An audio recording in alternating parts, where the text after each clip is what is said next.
നിയമപരമായി നേരിടുക എന്നതിനപ്പുറം മറ്റു വഴികളൊന്നും ഇക്കാര്യത്തിൽ കോൺഗ്രസിന്റെ മുന്നിലില്ല. അതുകൊണ്ടാണ് നിയമത്തിന്റെ വഴിക്ക് പോകും എന്ന നിലപാട് കോൺഗ്രസ് നേതൃത്വം ഈ ഘട്ടത്തിൽ സ്വീകരിച്ചിരിക്കുന്നത്. പക്ഷേ രാഷ്ട്രീയമായി CPM-ന് ഇത് കോൺഗ്രസിനെ പ്രതിരോധത്തിലാക്കാൻ കിട്ടുന്ന അവസരമാണ്. അതാണ് നമ്മൾ നേരത്തെ MV ഗോവിന്ദന്റെ വാക്കുകളിലൂടെ കേട്ടത്. IC ബാലകൃഷ്ണന്റെ MLA സ്ഥാനത്തു നിന്നുള്ള രാജി അടക്കമുള്ള ആവശ്യം CPM ഈ ഘട്ടത്തിൽ ഉന്നയിച്ചു തന്നെ കഴിഞ്ഞിരിക്കുന്നു. അതായത് അവർ ഇതിനെ രാഷ്ട്രീയമായി പ്പെടുത്തിക്കൊണ്ട് മുന്നോട്ട് പോകാൻ ശ്രമിക്കുന്നു എന്നുള്ള. അതേസമയം ND അപ്പച്ചന്റെ വാചകങ്ങൾ ഒരു കാര്യമുണ്ട്. ഇന്നലെ തന്നെ ഈ പ്രശ്നങ്ങൾ പരിഹരിച്ചതാണ് എന്ന് പറയുന്നുണ്ട്. അതായത് NM വിജയന്റെ കുടുംബത്തെ സെറ്റിൽ ചെയ്ത് കഴിഞ്ഞിരിക്കുന്നു എന്നുള്ളതാണ്. ഇന്നലെ അന്വേഷണ സമിതിയിലെ ഒരംഗവുമായി ഞാൻ സംസാരിച്ചിരുന്നു. അപ്പോഴും ഈ പ്രശ്നങ്ങൾ പരിഹരിച്ചു കഴിഞ്ഞിരിക്കുന്നു എന്ന സമീപനമാണ് അദ്ദേഹത്തിന്റെ വാക്കുകളിൽ ഉണ്ടായിരിക്കുന്നത്. അതായത് NM വിജയന്റെ കുടുംബത്തിന് ഇപ്പോൾ സാമ്പത്തിക ബാധ്യതകൾ ഇതുമായി ബന്ധപ്പെട്ട് വന്നു ചേർന്നിട്ടുണ്ട്. അതിന്റെ ഉത്തരവാദിത്വം പാർട്ടി ഏറ്റെടുത്തുകൊണ്ട് അത് പരിഹരിക്കാനുള്ള നടപടികൾ നടക്കുന്നു എന്ന് വേണം നമ്മൾ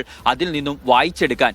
ഇപ്പോൾ ND അപ്പച്ചൻ പക്ഷെ പറയുന്ന താൻ ഇക്കാര്യത്തിലെല്ലാം നിരപരാധിയാണ്, ഒരു ഓട്ടമുക്കാൽ കാശ് പോലും താൻ ആരുടെ കയ്യിൽ നിന്നും വാങ്ങിയിട്ടില്ല എന്നാണ് കേസെടുത്തതുമായി ബന്ധപ്പെട്ട ചോദ്യത്തിന് അദ്ദേഹം നടത്തുന്ന പ്രതികരണം. ഇത് കാശ് കൊടുത്തവർ തന്നെ പറഞ്ഞിട്ടുണ്ട് എന്നതടക്കമുള്ള അവകാശവാദങ്ങളും അദ്ദേഹം മുന്നോട്ട് വെക്കുകയും തന്നെ രാഷ്ട്രീയമായി ബലിയാടാക്കുകയാണ് എന്ന വാദം ഉന്നയിക്കുകയുമാണ് ചെയ്യുന്നത്. പക്ഷെ കോൺഗ്രസ് നേതൃത്വത്തെ സംബന്ധിച്ചിടത്തോളം കഴിഞ്ഞ ഈ തൊട്ടടുത്ത കാലങ്ങളിൽ തന്നെയാണ് അവർ PP ദിവ്യയുടെ കേസുമായി ബന്ധപ്പെട്ട ആത്മഹത്യാ പ്രേരണ കുറ്റം ചുമത്തപ്പെടണമെന്ന ആവശ്യം ഉന്നയിക്കുന്നത്. അന്ന് അവരുടെ രാജി ആവശ്യപ്പെട്ടുകൊണ്ടുള്ള പ്രക്ഷോഭ പരിപാടികളിലേക്ക് കടക്കുകയുമൊക്കെ ചെയ്ത് സ്വാഭാവികമായും അപ്പോൾ ഇത്തരം ഒരു ആരോപണം സ്വന്തം പാളയത്തിലേക്ക് തിരിച്ചു വരികയും കേസെടുക്കുകയും ഒക്കെ ചെയ്യുമ്പോൾ സമാനമായ നിലപാട് സ്വീകരിക്കാൻ കഴിയാതെ പോകുന്നു എന്നുള്ളത് വസ്തുതയാണ്. അവിടെ പാർട്ടി അന്വേഷണം എന്നത് ഒരു പിടിവള്ളിയാക്കാൻ മാത്രമാണ് കോൺഗ്രസിന് കഴിയുക. ആ പാർട്ടി അന്വേഷണം എന്നത് എല്ലാം ഒത്തുതീർപ്പാക്കാനുള്ള ശ്രമങ്ങളുടെ ഭാഗമായിട്ടാണ് ആ കമ്മീഷൻ പ്രവർത്തിക്കുന്നതെന്ന് ആദ്യ ദിവസം തന്നെ